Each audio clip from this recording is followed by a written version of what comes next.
YTN 라디오 김우성의 생생경제. 애청자 여러분 안녕하십니까. 김우성 PD입니다. 언론을 표현할 때 학계에서는 워치독, 즉 감시견이라는 표현을 씁니다. 언론이 지향하는 건강한 여론, 국민을 위해 부정부패를 감시하라는 뜻이죠. 정부도 마찬가지일 겁니다. 환경 담당 부서나 경제 담당 부처는 일선 현장에서 생길 수 있는 비리나 문제점 감시하고 예방할 의무가 있습니다. 그런데 지금 그게 작동이 안 되고 또 그 부처에 있는 사람들이 문제를 일으키고 있어서 더 큰 여론의 비난을 받고 있습니다. 세종시에서는 중앙부처 공무원 다수가 공무원 특별 분양을 받은 아파트 분양권을 전매해서 지금 검찰이 수사에 나섰습니다. 또 환경부는 가습기 살균제 진상규명과 관련해서 국민과 같은 목소리를 내지 못해서 비판을 받고 있습니다. 오늘은 조금 따끔하고 쓴소리하는 이런 인터뷰 내용으로 준비했습니다. 워치독이 워치, 즉 감시를 하지 못하면 독만 남습니다. 그런 일은 없어야겠죠. 2016년 5월 13일 금요일 김우성의 생생경제 지금 시작합니다.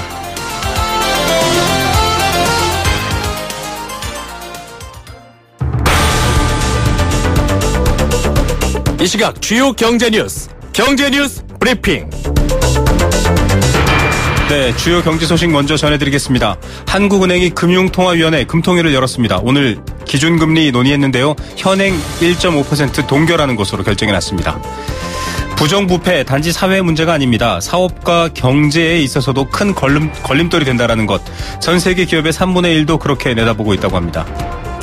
우리나라가 착한 소비를 잘 안 하는 나라로 밝혀졌습니다. 어떤 내용인지 잠시 후 전해드리겠습니다. 비즈니스워치 김춘동 기자 연결합니다. 안녕하십니까? 네, 안녕하세요. 네, 기준금리 동결된다라는 예상이 사실은 많긴 했는데 동결됐네요. 네, 한국은행이 오늘 오전에 금융통화위원회를 열었는데요. 이 기준금리를 현재 연 1.5%로 동결을 했습니다. 이로써 이 한국은행 기준금리는 작년 6월에 0.25%포인트 인하한 후에 11개월째 같은 수준을 유지를 하게 됐습니다.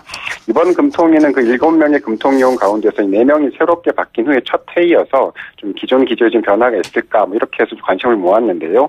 신임 금통위원 4명도 모두 이 기준금리 동결에 한 표를 던졌다고 합니다. 예, 사실 금통위원 새로 되신 4분도 이 동결 의견일 거다라는 전망도 있었는데 이렇게 동결하게 된 배경은 어떻게 이해하면 될까요? 네, 올해 1분기 경제 성장률이 0.4%에 그치면서 이 경기가 여전히 나쁘긴 한데요. 그래도 최근 들어서 이 물가가 조금 더 오르고 이 수출 감소도 좀 주춤하면서 이 긍정적인 신호가 좀 일부 나타나고 있어서 일단 좀 더 지켜보자 이런 분위기가 강했던 것 같습니다. 또 이 중국을 비롯한 신흥국의 경제 불안이 좀 어느 정도 진정이 되면서 이 미국의 금리 인상 가능성도 다시 좀 고개를 들고 있어서 좀 부담으로 좀 작용한 것으로 좀 풀이가 되고 있습니다. 예, 연초 충격이 조금 완화되고 있는데 그래도 아직은 사실 동결하느냐 내리느냐 이런 논의로 간 것 같은데요. 추가인의 기대감은 어떻습니까? 네, 좀 있습니다. 일부 경제 지표가 좀 좋아지고 있긴 한데 여전히 회복세가 좀 미미하기 때문인데요. 이 정부가 이제 본격적으로 기업 구조조정에 나서고 있다는 점도 변수입니다. 이 구조조정을 좀 본격화하면 이 대장 실업 등으로 이 국내 경제에 좀 충격이 발생할 수 있는데 미리 좀 금리를 내려서 좀 이를 완충 작용을 좀 해줄 필요가 있지 않느냐 이런 지적이 좀 나오고 있는 겁니다. 또 여기에다 신임 금통위원들이 대부분 비둘기파, 그러니까 경제 성장을 중시하는 성향이어서 네. 이르면 다음 달쯤 기준금리를 한 차례 더 내리는 게 아니냐 이런 기대가 좀 여전히 남아 있습니다. 예, 금리 아주 중요한 여파이기 때문에 좀 저희도 계속 지켜보고 전해드리겠습니다. 전 세계 기업 3곳 가운데 1곳, 30% 이상이 부패 자체를 사업의 큰 걸림돌이다 이렇게 보고 있네요. 네, 세계은행이 135개국, 13만 곳 상여설을 대상 기업의 임원과 오너 등을 좀 인터뷰한 세계은행 기업 설문조사 자료를 좀 내놨는데요. 네. 이 부패가 기업 활동에 큰 제약이 된다, 이렇게 생각한다는 답변이 이 33%에 달했습니다. 이 기업 3곳 중 1곳은 이 부패 문제를 좀 심각하게 보고 있다는 건데요. 특히 중동과 북아프리카 지역이 53%로 비율이 가장 높았고요. 네. 이 고소득 국가 가운데서는 이 OECD 회원국과 비회원국 간의 차이가 컸는데 이 회원국은 11% 정도에 그친 반면에 비회원국은 23%를 기록해서 이 2배 이상 많았습니다. 예, 이 부패가 사실은 단지 나쁜 일이 아니라 이렇게 경제에도 악영향을 준다라는 건데 일 처리를 위해 공무원에게 선물을 주려는 기업. 그러니까 좀 뭔가 내부 커넥션이 있는 그런 경우는 5개 중 1개꼴 20% 정도다 이런 얘기도 나오고 있네요. 네, 같은 자료인데요. 요즘 우리나라에서 김영란법이 한창 좀 논란이 되고 있는데, 네. 이 공무원에 대한 청탁은 좀 전 세계적인 문제인 것 같습니다. 이 정부 계약을 따내려면 선물을 줘야 한다. 이렇게 답한 기업의 비율이 27%에 달했는데요. 이 조사 시기가 좀 달라서 이 객관적인 비교는 어렵긴 한데, 이 베트남이 57%로 가장 높았고요. 이 스웨덴은 아예 0%로 이 공무원 부패 청정 지역으로 좀 꼽혔습니다. 예. 실제로 전 세계를 오가는 뇌물 궁금합니다. 우리도 지금 그게 문제가 되고 있는데 매년 2,000조 원이다. 어마어마한 금액이네요. 네, 이번에는 이 국제통화기금 IMF의 자료인데요. 이 IMF가 영국 런던에서 시작된 이 반부패 정상회의를 앞두고 이 부패가 경제에 미치는 영향에 대한 보고서를 발표를 했습니다. 네. 이 전 세계 뇌물 규모를 보니까 매년 1조 5천억에서 2조 달러, 우리 돈으로 약 1,750조 원에서 2,330조 원에 달할 것으로 좀 추산이 됐습니다. 네. 이 전 세계 국내 총생산의 약 2%에 달하는 엄청난 규모인데요. IMF는 이 부패가 경제 성장은 물론이고 이 거시 경제 안정성을 갉아먹는 요인이라고 평가를 했고요. 이 정부의 재정 통화 정책을 지연시키고 또 이 금융 감독을 좀 약화시켜서 이 궁극적으로 이 경제 성장에도 걸림돌이 된다. 이렇게 좀 평가를 했습니다. 예, 앞서도 저희가 오프닝에 워치독 말씀드렸지만 이런 걸만 잘 감시하고 관리해도 사실은 더 큰 경제적인 이득이 있는 건데, 네. 예, 좀 그랬으면 좋겠습니다. 서울에 사는 20대 대부분은 집을 반드시 살 필요는 없다. 이제 집을 산다라는 게 사실 경제 활동의 큰 줄기였습니다. 개인들에겐. 네. 이제 바뀌고 있다 이렇게 보이네요. 네, 서울연구원이 시민 1,680명을 대상으로 이 주택 소유 필요성에 대해서 좀 질문을 했는데요.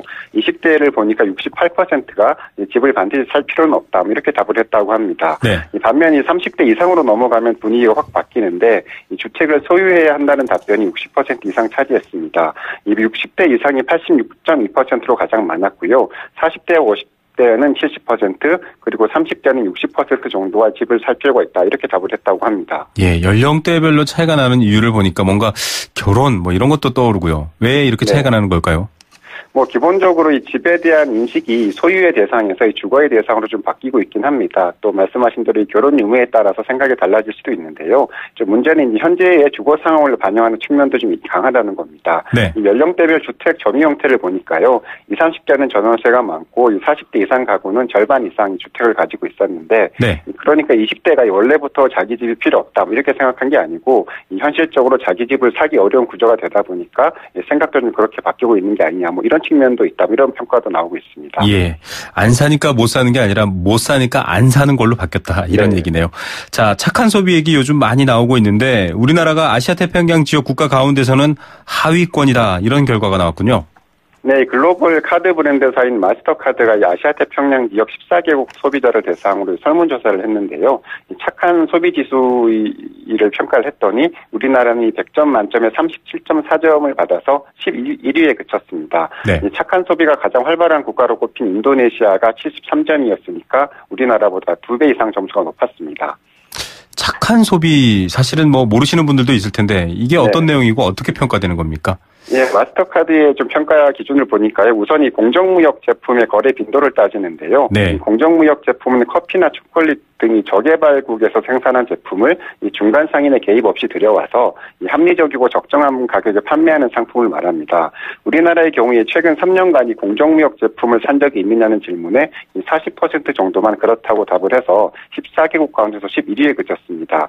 이 또 다른 평가 항목은 이 자선단체 기부비율이었는데요. 네. 지난해 자선단체에 기부금을 낸 적이 있느냐는 질문에 우리나라는 28%만 그렇다고 답을 해서 일본에 이어서 꼴찌에서 두 번째였다고 합니다. 예, 좀 이 내가 사려는 물건 또 내가 쓰는 돈에 대한 것들을 현명하게 알고 이 타인도 배려하면서 쓰는 것이 착한 소비가 아닐까 이런 생각이 듭니다. 오늘 뉴스는 여기까지 듣겠습니다. 감사합니다. 네, 감사합니다. 네, 비즈니스워치 김춘동 기자였습니다. 가장 빠른 증시 분석. 오늘의 증시 분석. 네, 오늘 기준금리 동결 소식도 나왔고요. 여러 가지 경제 지표들이 발표가 됐습니다. 우리 증시는 어떤 상황인지 이 여파는 어땠는지 한번 알아보겠습니다. 유한타증권 박진희 부장 연결합니다. 안녕하십니까? 네, 안녕하세요. 네, 증시 상황 좀 전해주시죠. 네, 말씀하신 대로 오늘 금리 동결 발표가 있었습니다. 종합주가지수는 1966.99, 마이너스 10.50포인트에 마감을 했고요. 코스닥 시장은 704.37포인트, 마이너스 0.67포인트 마감을 했습니다. 오늘 장중에 금리 동결 이후에 급격하게 외국인들의 매물이 증가하면서 시장을 압박하는 모습을 보였고요. 개인들의 매수로 맞섰습니다만은 지수 상승 반전시키지 못한 상태로 추가 하락을 하면서 약세로 마감이 되었습니다. 양 시장에서 모두 외국인들의 매도세가 강하게 출회가 되었고요. 특히 경기 민감 섹터 주들에 대한 하락이 중화되면서 지수 하락을 키웠습니다. 네.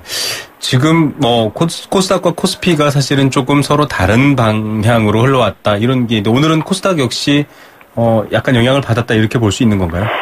최근에 2030포인트대에서 지수가 이제 좀 저항을 받으면서요. 기업 실적 발표들이 이제 마무리 단계 들어가고 해외 시장이 약세를 보이거나 변동성을 좀 하방 쪽을 조금 이끌어가는 모습들이 나오면서 외국인들의 매수세가 유입되지 않는 상태에서 기관들의 매도세가 계속 가세하다 보니까 2030을 중심으로 해서 고점을 찍은 경기 민감 섹터 주들이 계속적으로 좀 하락하는 모습이 좀 나타났고요. 그 사이에 지금 반대로 이제 그동안 움츠러 있었던 내수주들, 방금 말씀하신 대로 코스닥이 빌미가 될 수 있겠습니다만은 엔터주들이라든지 게임주들, 그다음에 일부 바이오 섹터주들, 그다음에 특히 화장품 섹터주들이 좀 강세를 보이면서 경기 민감 섹터주들, 특히 수출주들의 하락 부분을 좀 상쇄시키는 그런 흐름들이 나오면서 지금은 전체적으로 본다라면은 대형, 중대형 수출주들과 경기 민감주들에 반해서 그동안 소외를 많이 받았던 내수주들과 함께 이제 아까 말씀드린 엔터주라든지 게임주, 콘텐츠주들 이런 쪽에서의 좀 상승이 상반되게 좀 나타나는 흐름이 계속 이어지고 있는 모습입니다. 예, 아직은 조금 미세한 것 같지만 또 금리뿐만 아니라 이어지는 여러 가지 정책 이벤트 후에 증시 상황도 지켜봐야 할 것 같습니다. 오늘 소식은 여기까지 듣겠습니다. 감사합니다. 네, 감사합니다. 네, 유한타증권 박진희 부장이었습니다.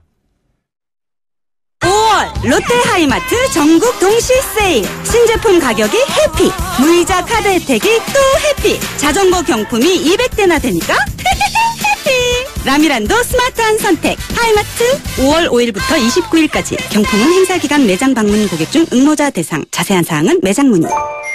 안녕하세요, 송중기입니다. 이번에 하이트가 새롭게 바뀌었다네요. 제가 한번 마셔보겠습니다. 나도 모르게 원샷 해버렸네. 넘어가는 맛이 좋은 올뉴 하이트. 원샷은 하이트.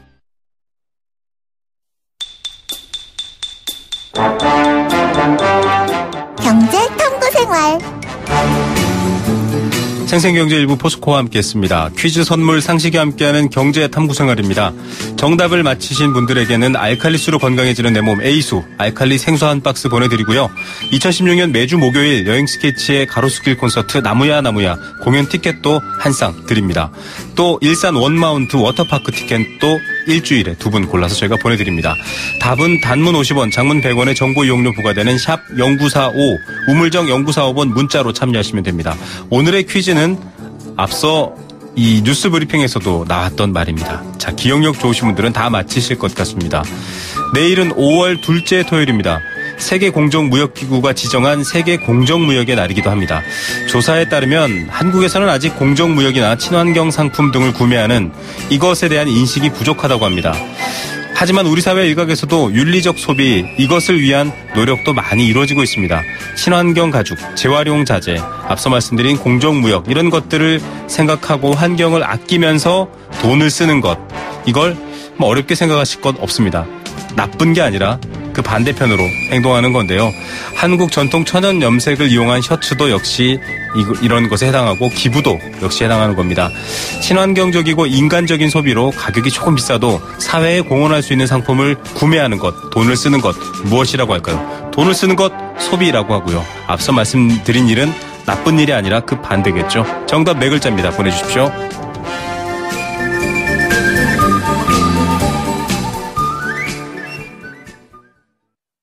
YTN 라디오 캠페인 물 없는 한라산, 물 없는 제주 바다를 상상할 수 있나요? 제주의 아름다운 자연과 풍경은 깨끗하고 건강한 물이 있기에 가능합니다. 제주를 아름답게 만들어주는 건강한 물은 우리의 몸과 마음도 아름답게 만들어줍니다. 건강한 몸과 마음을 지키는 이유, 아름다운 물을 사랑하고 지키는 일에서부터 시작됩니다. YTN 라디오 아름다운 물 캠페인은 광동제약과 제주특별자치도 개발공사와 함께합니다. 안녕하세요. 유준상입니다. 5남매의 맏형, 한 여자의 남편, 2아이의 엄마, 9직원의 대표. 누군가를 지키기 위해 힘써온 당신의 또 다른 이름은 사장님입니다. 그런 당신을 이제 노란우산 공제가 지켜드리겠습니다. 연 300만원 소득공제는 물론 압류 금지로 보호받고 연 복리 이자에 상해보험 무료 가입까지 노란우산 공제와 함께하면 사업을 시작할 때도 사업이 끝난 후에도 든든합니다. 사장님의 희망자산 노란우산 공제.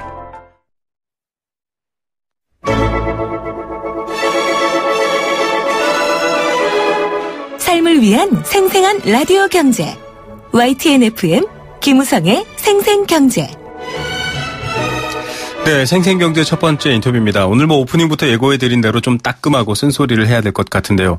가습기 살균제 사태 이후 표백제, 제습제, 방향제 등 화학 성분이 포함된 생활용품 매출이 급감하고 있습니다. 관련 업계들 지금 굉장히 걱정하고 있는데 가습기 살균제 세퓨 같은 경우는 2가지 독성 화학 물질을 멋대로 섞어서 조잡하게 제조했습니다. 그만큼 더 인체에 해로웠는데요. 검찰 조사 결과 드러난 사실입니다. 이 때문에 유통되는 제품들 또 이 화학 성분을 사용한 생활용품들에 대한 안전과 대책 마련이 필요한 것 아니냐 이런 목소리가 커지고 있습니다. 아직 이 목소리에 대해서 정부라든지 책임 있는 사람들의 얘기는 안 나오고 있어서 분노가 더 커지는 건데요. 좀 어떤 대책을 요구해야 될지 알아보겠습니다. 환경운동연합 염형철 사무총장 연결해서 얘기 나눠봅니다. 안녕하십니까? 네, 안녕하세요. 자, 시중 대형마트에서 판매되는 화학 성분 생활 제품들 저도 많이 씁니다. 손을 소독할 때, 방을 닦을 때 쓰는 것들이 많은데요. 어떤 독성이 있는지 성분 표기가 제대로 안 되고 있다 이런 게 있던데 사실입니까? 그렇습니다. 지금 우리가 사용하는 생활용품 중에서 화학 제품들의 성분 표시가 되는 것이 거의 없습니다. 네. 예를 들어서 섬유유연제나 주방세제나 구두 광택제나 방향제 같이 생활 속에서 화학 물질을 사용하는 것은 굉장히 많거든요. 네. 그런데 이런 것들에 대해서 성분 표시가 안 돼 있고 기재된 이제 성분이라고 해봐야 계면 활성제, 향료, 방부제 이런 식으로 표시가 돼 있고 네. 어떤 화학 물질이 사용되는지 그것의 독성이 있는지 등에 대해서는 확인이 불가능한 상태입니다. 예. 자, 지금 말씀하신 것만 들어도 사실은 그간 이 가습기 살균제 사건을 보면서 국민들이 분노했던 부분인데요. 가장 좀 우려되는 지금 좀 어떻게 보면 많이 논의가 되고 있는 독성 물질 같은 것들은 어떤 것들이 있을까요? 네. 사실은 이 부분에 대해서 체계적으로 관리가 되고 있지 않기 때문에 밝혀져 있는 정보가 별로 없습니다. 네. 우리가 화학물질이라는 것을 안 쓸 수가 없기 때문에 더욱 그래서 이제 공포감을 지금 만들어내는 거라고 보는데요. 네네. 예를 들어 요즘에 시중에서 지금 논란이 되고 있는 게 페브리지라는 방향제거든요. 예, 맞습니다. 이 방향제 같은 경우도 보면은 이제 미국의 환경 NGO EWG라는 단체에서 만든 거에 보면은 가정용 여기에 알모늄 화합물, 4차 알모늄 화합물이 들어가 있다고 나와 있는데 이게 네. 현식 위험이 있다는 거예요. 네. 그러니까 가습기 살균제를 연상시키는 거죠.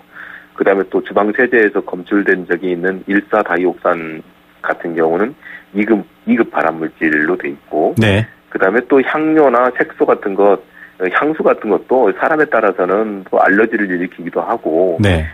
그 다음에 새로운 뭔가 피해를 줄 수도 있죠. 그리고 예. 손세정제나 항균제에 사용되는 트리클로로산, 네. 이런 거 같은 경우도 환경 호르몬으로 작용된다 이런 조사가 있기 때문에 네. 굉장히 많은 분야에서 지금 거의 무분별하게 쓰이고 있다 이렇게 봐야 될 것 같습니다. 예, 지금 총장님이 얘기하신 것처럼 이런 것들을 이렇게 설명 들어도 저희가 모른다라는 건 그간 제대로 알려주고 또 위험을 경고하지 않았다라는 건데요. 이렇게 제대로 기재하지 않는 이유가 뭘까요? 외국 같은 경우만 해도 이 제품 뒷면에 보면 상세하게 어떤 경우에는 어떻게 쓰지 마라, 뭐가 예민한 사람들은 하지 마라 이렇게 돼 있는데 우리 같은 경우 말씀하신 것처럼 방향제 이런 식으로밖에 표시가 안 됐다라는 건데 기준이 없어서 그런 건가요? 기준이 없었고요. 그리고 기준을 만들려는 노력들을 지속적으로 방해하거나 내지는 무력화시키는 흐름 때문에 그랬었죠. 네. 네, 그것이 기본적으로 특히 최근에 이제 정부에서 규제화나 그러니까 기업의 어떤 활동을 네. 방해할까 봐서 그것에 이제 문제가 되는 것들을 장애가 되는 것들을 다 제거한다고 막 했지 않습니까? 네네. 그런 과정에서 우리나라도 2013년에 화학물질 등록과 평가에 관한 법률이라는 것을 만들었는데 내용이 없게 돼버린 거예요. 나중에 막 시행령 만들고 시행규칙하면서 네. 완전히 그냥 맹탕이 돼버렸고 유럽이나 선진국들에서는 2000년 초반부터 꾸준히 발달시켜 왔던 화학물질 관리에 대한 제도가 거의 지금 유명무실한 그런 상태에 있다 보니까 이런 사태까지 나오게 된 거죠. 예. 자, 이런 문제에 대해서 여러 사례들 얘기했지만 앞서 총장님이 이 트리클로산 같은 경우도 지금 치약, 비누, 샴푸 다양하게 들어있다고 합니다. 그런데 그렇습니다. 이런 부분에 대해서 지금 정부가 이것뿐만 아니라 트리클로산뿐만 아니라 여러 경우에도 안전치 이내다. 안전기준치 이내다. 사실은 이게 방사능 논란 때도 똑같이 나왔던 얘기거든요. 안전기준치 이내여서 걱정하지 마라라는 얘기만 자꾸 하고 있는데 괜찮습니까? 어떻게 봐야 되죠? 안전기준치라는 것에 대해서 정부가 밝힌 내용이 분명하지가 않습니다. 그리고 그 사회적 합의가 없는 거죠. 네. 그러니까 정부는 이 정도까지는 안전하다라고 주장하지만 피해자들, 소비자들마다 또 개인의 특성이 있을 수 있고 그리고 또 수용할 수 있는 그 위험의 어떤 부담할 의사 같은 경우가 차이가 있기 때문에. 네네, 맞습니다. 그렇고요. 그다음에 또 이게 1, 2% 정도 미만이라서 안전하다 이렇게 할 수도 있지만 장기간 몸에 축적될 수도 있고. 그렇죠. 또 이번 가습기처럼 그 우리나라 지금 제품 같은 경우는 예를 들어서 피부 독성에 대해서 그 기준치를 통과했는데 가습기 살균도 똑같이 그렇게 냈었잖아요. 근데 흡입 독성에 대한 것을 안 했고 제품에 사용한 물질들을 멋대로 바꿔 쓰거나 섞어 쓰거나 하는 과정들 같은 경우가 전혀 통제가 되지 않은 상태이기 때문에 사실상 지금 제도는 유명무실하다 이렇게 봐야 되겠죠. 예, 제도 자체가 사실은 이런 것들을 국민들을 보호할 수 있는 이런 제도나 장치들을 오히려 무력화시켰다라는 지금 약간 그런 의심도 사게 되는데요. 자, 가습기 살균제 얘기, 세퓨 얘기 좀 들어보겠습니다. 이게 워낙에 지금 좀 문제가 많아서 지금 뉴스가 계속 나오고 있는데 이 독성 화학 물질을 생산자가 이 제멋대로 조합을 해서 제조한 사실도 드러났고요. 이 덴마크에서 아주 독한 이 원료를 보냈는데 샘플만 보냈다. 이렇게 얘기하면서 지금 좀 회피하고 있거든요. 이게 지금 문제가 되고 있는 PGH라는 물질인데 이건 어떻게 이해해야 됩니까? 이런 상황은.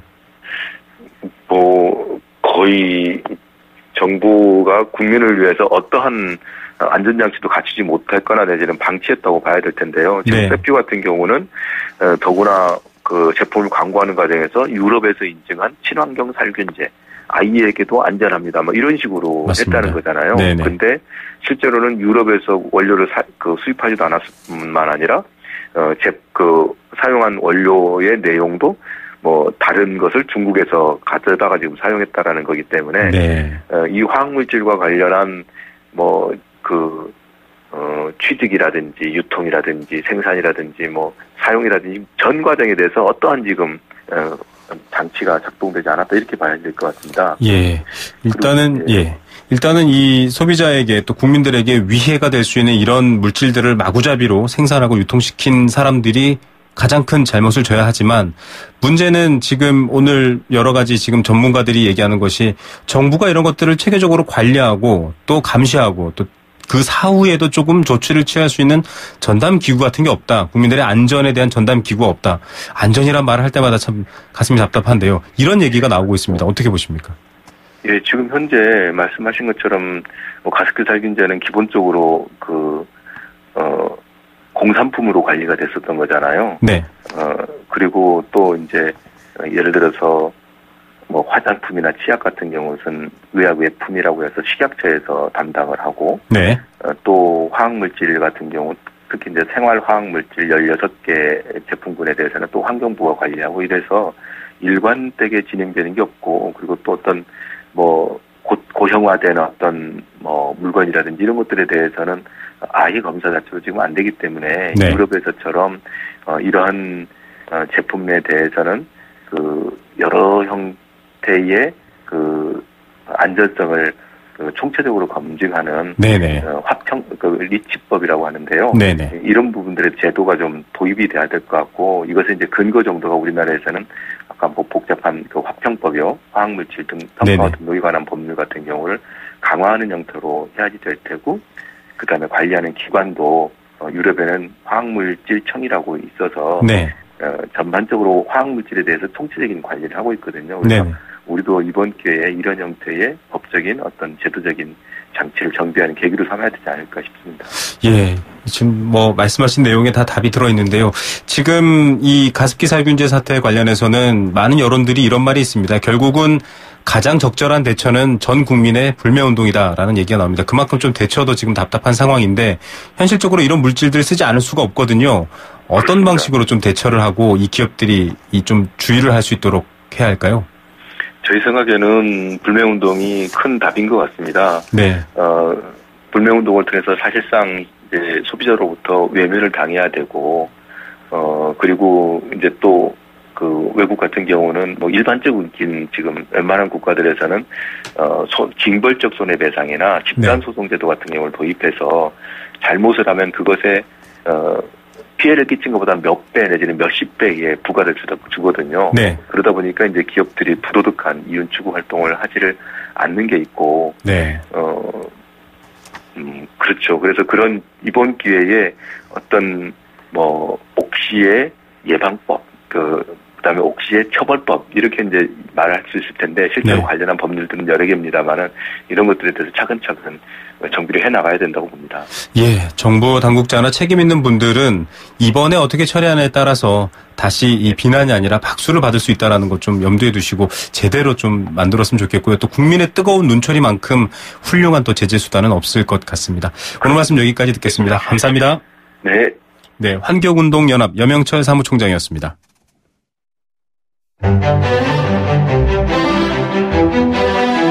경제를 읽고 듣고 나누는 시간, YTN 라디오 김우성의 생생경제. 두 번째 생생 인터뷰입니다. 역시 이 주말인데 좀 약간 마음이 좀 불편해지는 뉴스만 전해드려서 참 송구합니다. 우리 속담에 바늘도둑 소도둑 된다라는 말이 있다고 합니다. 작은 죄를 저지르다 보면 결국 큰 죄를 저지를 가능성도 높다, 이런 뜻인데요. 반대로 생각해보면 작은 잘못을 예방하면 큰 잘못도 막을 수 있다, 이렇게 볼 수 있을 겁니다.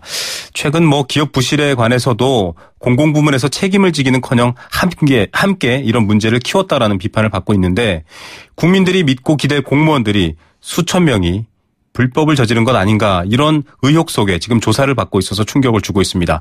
세종시 이 아파트인데요. 바로 공무원들에게 특별 분양된 아파트를 이 공무원들이 전매했다, 지금 이런 얘기입니다. 분양권을 넘겨서 이익을 남겼다, 이런 얘기인데 검찰이 이미 수사에 착수했습니다. 어떤 내용이고 어떤 점을 좀 고쳐야 할지 전문가와 함께 알아보겠습니다. 경실련 부동산 국책사업 감시팀 최승섭 부장 연결합니다. 부장님 안녕하십니까? 네, 안녕하십니까? 예, 일단 뭐 뉴스가 나오긴 했는데 여러 가지 뉴스가 많다 보니까 자세하게 모르시는 분들도 있습니다. 네네. 검찰이 이 세종시로 이전한 중앙부처 공무원들이 특별 분양받은 아파트를 불법 전매한 것 아니냐라는 의혹에 대해 수사 착수했다. 네. 어떤 내용입니까? 우선 그 정부가 그 세종시 행복도시를 만들면서 이제 대부분의 부처 공무원들이 세종시로 이주하는 게 아니라 이제 서울에서 교통을 통해서 출퇴근을 하다 보니까 이 세종시를 활성화시키기 위해서 그 특별공급이라는 걸 실시했습니다. 이 특별공급이 무엇이냐면은 세종시 아파트를 분양하면서 당시에는 최대 70%까지 공무원분들은 일반 청약자분들과 경쟁 없이 청약을 할 수 있게 한 거고요. 이게 이후에는 50%로 좀 다운이 돼서 지금까지 이어지고 있는데요. 근데 이제 문제가 뭐냐면 초기에는 세종시 아파트 값이 비싸지 않았지만 이게 세종시가 개발되면서 아파트 값이 굉장히 높게 상승을 하고 있습니다. 그리고 또 하나는 중심 생활부인 뭐 2-1 생활권 같은 경우에는 지난해 평균 경쟁률이 40대를 넘을 정도로 지금 과열 양상을 보이고 있는데요. 이렇게 되다 보니까 이제 일부 공무원분들이 그 이제 아파트 분양권을 팔면 돈이 된다, 이런 것을 캐치하시고 분양권 전매를 나서신 게 지금 문제가 되고 있는 부분이고요. 이게 큰 문제가 무엇이냐면은 분양권 전매를 최근에는 1년 동안 못하게 막았었는데 이분들이 이제 그 기한을 어기고 불법적으로 전매를 통해서 이익을 얻은 게 아니냐, 지금 그런 의심을 사고 있는 겁니다. 예, 즉 다시 말하면 공무원 특별 공급이라는 건 사실 공무원들이 좀 이 주거직을 옮겨야 되는 여러 가지 어려움을 대비하기 위해서 정부가 준 건데 이걸 네네. 악용했다라는 건데요. 네네. 대략적인 내용, 그러니까 대략적으로 어느 정도 선에서 어느 정도 많은 공무원들이 어느 정도 선에서 이 전매를 했나요? 우선 확답은 할 수 없습니다. 이분들이 모든 분들이 그 전매를 불법적으로 했다는 확답은 할 수 없겠지만 네. 지금 검찰이 파악하고 있는 자료에 따르면은 약 1만여 건의 지금 특별 공급이 있었고요. 네. 이 중에서 지금 실제적으로 입주하신 분들은 약 6,000여 정도로 해가지고 3,000건 정도의 지금 입주하지 않으신 분들이 있다. 네. 이러한 지금 조사 결과를 발표했고요. 네. 그렇게 되다 보니까 과연 이 3,000건 이분들 모두가 불법 전매를 했다는 것은 아니고요. 네. 이분들 중에서는 당연히 일정 기간 전매 제한 후에 전매를 하신 분들도 있을 거고 또 지금 문제가 되는 것처럼 불법 전매를 하신 분들도 있기 때문에 이 부분이 지금 검찰 수사를 통해서 가려져야 될 것 같습니다. 예, 지금 검찰 수사 진행되고 있는 내용에 대해서 말씀해 주셨습니다. 자, 사정이 생겨서 발령 문제 때문에 어쩔 수 없이 올라갔다 이런 항변을 하시는 분들도 있는데 네네. 지금 일반인들과의 경쟁 없이 세금 혜택까지 받으면서 산 아파트 가격이 많게는 1억 넘게 웃돈을 붙여서 전매했다 이런 얘기까지 퍼지면서 사실 네네. 비판의 대상이 되고 있습니다. 자, 이거를 일단 좀 이해를 해야 될 것 같은데 이런 것들을 좀 불법 전매를 감시해야 될 국토부, 국세청 공무원도 당첨자 이 분양권 장사를 했다. 지금 이런 보도까지 나와 있거든요. 예. 물론 소수일 겁니다. 네. 아주 열심히 일하시는 많은 공직자분들께는 절대로 해당되는 얘기는 아니겠지만 이런 경우는 어떻게 이해됩니까 도대체? 예, 우선 어느 정도 가격이 상승했는지를 말씀드려야 될 것 같은데요. 네. 세종시가 초기에는 이제 평당 549만 원 정도였습니다. 그런데 이게 올해 상반기 780만 원까지 상승했고요. 네. 세종시에서 첫 번째로 분양했던 퍼스트 프라임 1단지 32평형 같은 경우에는 1.7억 원에 분양이 됐는데 네. 이제 올해 4월에 최대 3.6억 원에 거래된 건수까지 지금 있습니다. 물론 네. 평균 거래 건수는 한 2.4억에서 5억 정도 되고 있긴 하지만 이 정도를 보시면 지금 상승액이 어느 정도 높은 것이냐를 감안하실 수 있을 것 같고요. 네. 물론 이제 국토부나 국세청 분들 중에서도 분명히 하신 분도 있을 거고 하셨던 분들이 있다고 단언을 할 수 없겠지만 이분들만을 가중처벌을 할 수는 없을 거라고 봅니다. 어쨌든 간에 모든 공무원분들이 범법 행위를 저질렀다면 그분들을 다 평등한 기준에 의해서 수사가 돼야 되는 게 맞는 거고요. 네. 다만 지금 특히 재작년 같은 경우에 우리나라의 분양권 전매 거래 건수가 굉장히 많이 늘었습니다. 네. 이제 어느 정도 주택 가격이 다시 상승한다. 이러한 좀 소문이라던가 사회적 상황이 돌면서 내가 돈이 없어도 분양권을 팔면서 돈이 될 수 있다. 이제 이러한 잘못된 인식이 많이 퍼져나가는데요. 네. 사회자분께서 말씀하신 것처럼 이거를 감시해야 되는 분들마저 이제 그러한 유혹에 넘어가서 이러한 잘못된 행위를 하시게 되면 진짜 일반 국민들 같은 경우에는 굉장히 큰 박탈감을 느낄 수밖에 없고요. 공무원도 하는데 나도 저런 것 좀 해도 될 수 있지 않을까? 이제 그런 잘못된 생각까지 할 수 있기 때문에 저희는 공직자 윤리적인 측면에서도 굉장히 큰 문제가 있다고 보고 있습니다. 이 전매 자체가 어떤 악영향을 미치는 겁니까? 시장에 대해서 잘 모르시는 분들도 있을 텐데요. 우선 전매라는 것은 분양권을 파는 행위를 말하는 건데요. 네. 아시겠지만 우리나라는 선분양제이기 때문에 아파트를 분양받은 이후에 약 한 2년 6개월, 3년 후에 이제 아파트에 입주하게 됩니다. 네. 이제 2년 6개월, 3년 동안은 이제 분양권이라는 입주 권리를 가지고 계신 것인데, 네.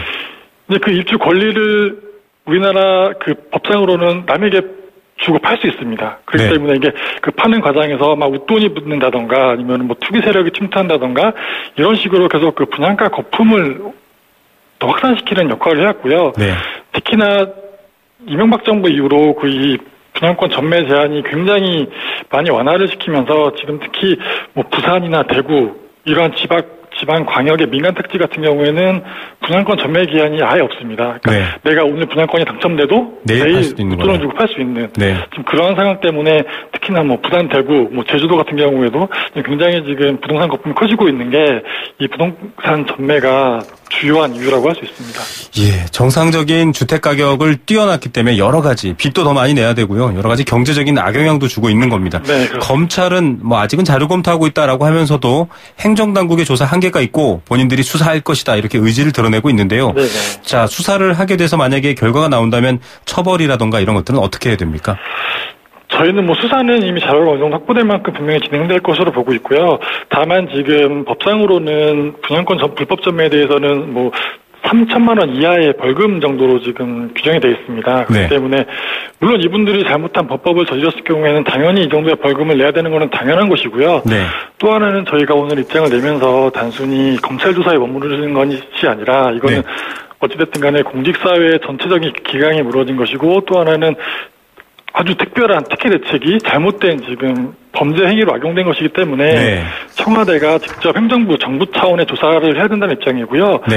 철저한 조사를 해서 명단을 공개해야 될 것이고요. 또 하나는 범죄 행위로 인한 이득금 있지 않습니까? 차익금 그런 것 같은 경우에는 당연히 환수를 해야 되고 또 하나는 이후에 인사상 불이익이라던가 이런 것들에 대해서도 철저하게 책임을 물어서 다시는 이러한 일이 반복되지 않도록 하는 게 중요하기 때문에 저희는 검찰 수사와 별개로 청와대가 정부 차원에서도 철저한 조사를 하는 게 필요하다는 입장입니다. 예, 지금 뭐 인터뷰를 해주신 경실련 측에서도 벌써 10년 전부터 이 분양권 전매 제도를 좀 손보고 후분양제를 시행해라 이렇게 오랫동안 얘기해 오셨는데 이런 폐해들을 감시해야 될 공무원까지 한다라는 것 때문에 이렇게 뉴스가 되는 겁니다. 이건 정말 말씀하신 것처럼 일벌백계해야 될 부분도 필요한 것 같습니다. 예, 오늘 말씀 감사드리고요. 예, 여기까지 듣겠습니다. 네, 감사합니다. 네, 경실련 부동산 국책사업 감시팀 최승섭 부장이었습니다.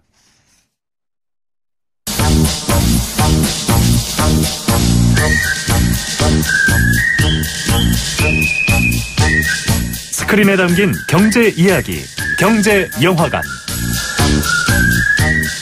네, 금요일입니다. 이어지는 인터뷰 내내 좀 머리가 뜨거우셨죠. 예, 뭐 그래도 이렇게 혼날 일도 같이 비난할 일을 먼저 해결하고 나면 또 나중에 이럴 일이 없으니까요. 좀 너그러이 이해해 주시고요. 대신 머리도 식히면서 경제 여러 가지 눈을 키워줄 수 있는 경제 영화관 준비되어 있습니다. 자, 경향신문 박병률 기자 연결합니다. 안녕하십니까? 네, 안녕하세요. 네, 자, 오늘은 어떤 영화로 저희를 안내하실 겁니까? 네, 어린 시절의 추억을 담은 일본 아니마, 즉 그 애니메이션을 준비를 했는데요. 네. 이 어린 시절에 그 소꿉친구들과 좋은 추억을 갖고 있지만 아주 친했던 친구가 죽으면서 그 트라우마를 가지면서 큰 그런 아이들이 상처를 치유해가는 이야기입니다. 네. 나가이 타츠유키 감독의 그날 본 꽃의 이름을 우리는 아직 모른다라는 애니메이션입니다. 예, 자 상처 치유 이런 말만 들어도 좀 힐링이 되는 것 같은데 제목이 아주 깁니다. 그날 본 꽃의 이름을 우리는 아직 모른다. 예. 네.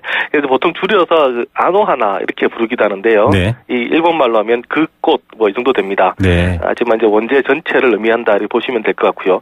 이 원래는 그 일본 텔레비전 애니메이션이었는데 우리나라에서도 그 케이블 TV에서 일본 음성에 한국어 자막을 더 씌운 채 또 방영이 되기도 했습니다. 아, 방영됐었던 거군요. 네. 저는 못 봤는데요. 어떤 내용입니까? 네.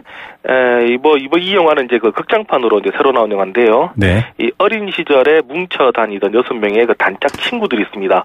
이 남자 셋, 여자 셋인데요. 이제 이 친구들은 이제 자신들의 무리를 그 초평화 버스터스 이렇게 이름을 짓고 네. 또 숲속에 자신들만의 비밀 아지트를 갖고 이렇게 있습니다. 근데 이제 여름의 어느 날 그 팀의 리더인 그 진땅이라는 아이가 있는데요.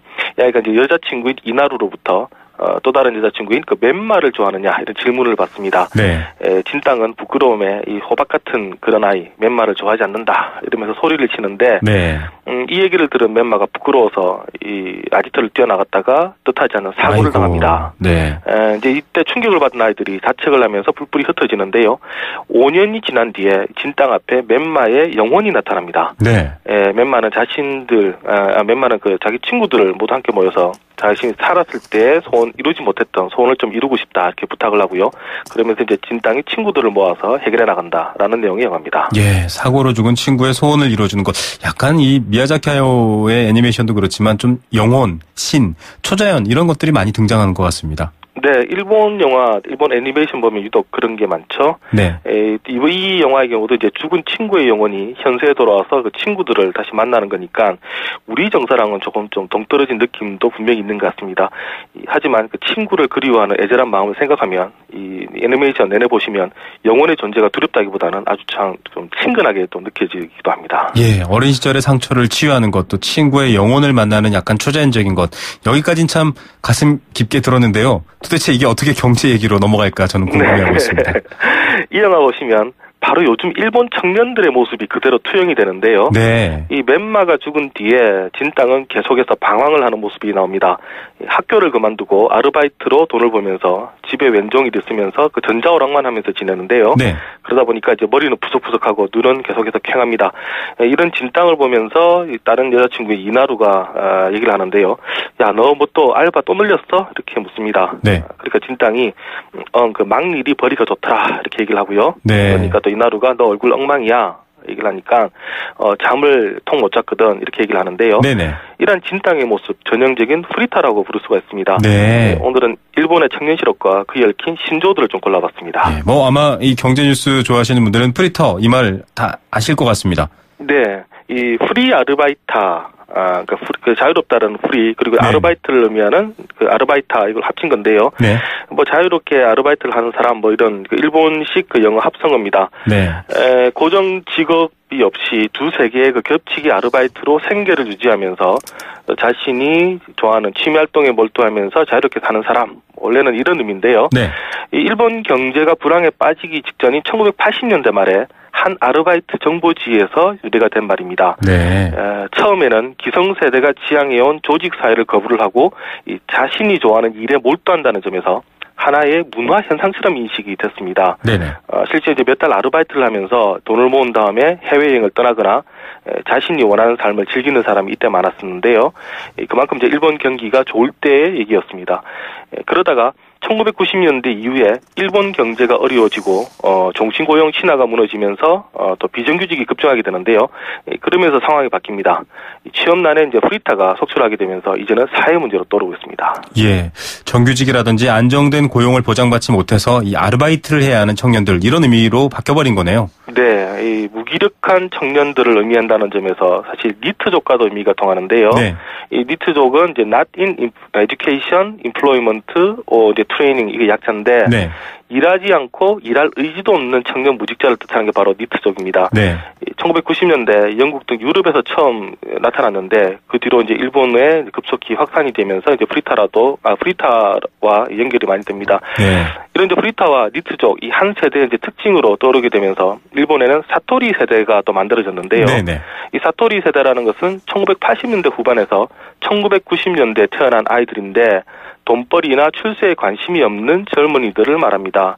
불황기에 태어나서 어떻게 해도 취직이 안 되다 보니까 거기도 이제 관심을 잃게 되는 그런 아이들인데요. 네. 이 사토리라는 게 깨달음, 득도라는 뜻입니다. 네네. 마치 그 득도를 한 것처럼 욕망을 억제하면서 사는 젊은 세대다. 이런 좀 부정적인 의미를 사실은 좀 담고 있습니다. 예, 뭐 관망 이런 말도 표현이 쓰이는데 사실은 못하는 게 아니라 안 하는 게 아니라 못해서 안 한다. 아까도 저희가 다른 뉴스에서 이렇게 말씀드렸는데 우리나라 청년들도 N4 세대, 흑수저, 뭐 이생망 이런 말들 많이 하는데 비슷한 것 같습니다. 네, 뭐 우리 N4 세대, 뭐 사토리 세대 그게 같은 말이다 보셔도 될 것 같은데요. 연애나 출산, 결혼을 포기하는 것은 이제 우리가 뭐 3포 세대, 예, 여기에다가 이제 인간관계 내 집 마련 포기하면 5포, 또 여기에서 꿈과 희망을 이루면 7포 세대다. 우리가 이렇게 좀 자조 섞이게 그렇죠. 말을 많이 하는데 여기 지금 사토리 세대랑 아주 좀 의미가 비슷하다. 뭐 이렇게 보셔도 무방할 것 같습니다. 예. 자, 히키코모리 중에 또 부모에게 얹혀 사는 젊은이를 말하는 단어가 있습니다. 뭐 우리도 캥거루족 이런 말도 있긴 했는데 네. 예, 어떤 얘기죠? 네, 먼저 이거 히키코모리라는 좀 단어를 좀 아셔야 될 것 같은데요. 네네. 그 사람들을 거의 만나지 않고 이 사회생활 적응하지 못하고 집에만 틀어박혀 사는 병적인 사람. 이거 네. 일본에서는 히키코모리다. 이렇게 부르고 있습니다. 네네. 또 이런 히키코모리 중에서 이제 부모에게 얹혀 사는 젊은이에 대해서 파라사이토 신구루 또 이렇게 부르는데요. 네네. 식객과 독신을 합친 단어입니다. 말씀하신 것처럼 우리 뭐 캥거루족과 좀 의미가 비슷합니다. 네네. 참 이 히키코모리족 중에 일부가 또 범죄를 일으켜서 참 문제가 되기도 했는데요. 네. 여튼 이렇게 젊은 세대를 반영하는 것, 이 아름다운 애니메이션 한 편에서도 그 경제를 볼 수 있다라는 게 참 슬픈 일인 것 같습니다. 네. 예. 오늘 말씀 여기까지 듣겠습니다. 감사합니다. 네, 감사합니다. 네, 경향신문 박병률 기자였습니다. 골목골목에 멋을 더하는 100년 넘은 유럽의 아파트들. 우린 언제까지 고풍스럽다고 부러워해야만 할까요? 좋은 집은 시간을 이겨야 한다. 시간을 이기는 아파트 금강 펜테리움 금강주택. 중고차 저렇게 팔면 손해인데요. 내 차 어떻게 파는 게 잘 파는 거죠? 오토벨의 전화 한 통이죠. 국내 최대 중고차 경매 서비스에서 경쟁 들어갑니다. 오, 가격 점점 좋아지네요. 그대로 내 통장으로 슛. 역시 현대글로비스 오토벨이에요. 중고차 팔 때 오토벨로 콜. 1600-0080 오토벨. 안녕하세요, 송중기입니다. 이번에 하이트가 새롭게 바뀌었다네요. 제가 한번 마셔보겠습니다. 나도 모르게 원샷 해버렸네. 넘어가는 맛이 좋은 올뉴 하이트. 원샷은 하이트. 네, 생생경제 포스코와 함께했습니다. 오늘 퀴즈는 착한 소비인데요. 정말 착한 문자를 많이 보내주신 것 같습니다. 정답자도 많이 있으시고요. 착한 소비 2807님 정답 알려주시면서 매일 좋은 뉴스 잘 듣고 있습니다. 앞으로 계속 부탁드립니다 하셨고요. 6467님 생생경제 오늘도 잘 듣겠습니다. 보내주신 생수 감사합니다. I love YTN. 예, I love YTN 라디오라고 해주시면 더 좋을 것 같습니다. 오늘 당첨자입니다. 원마운트 티켓 선물은 어제 사연 주신 분 중에 1035님께 드리겠습니다. 힘든 재판에서 무죄 선고 받았습니다. 지친 몸과 마음을 워터파크에서 싹 잊고 싶습니다. 예, 싹 잊으시고요. 또 잊지 말고 생생경제 들어주시기 바랍니다. 백수에서 탈출해서 저도 착한 소비 좀 하고 싶습니다. 7393님, 네, 저희가 응원해드리겠습니다. 여행 스케치 공연 티켓 선물로 드리고요. 정답은 착한 소비. 9358님께 생수 한 박스 선물 보내드리겠습니다. 월요일 오후 3시 10분 저희도 변함없이 이 시간 함께 하겠습니다. 김우성의 생생경제 김우성이었습니다.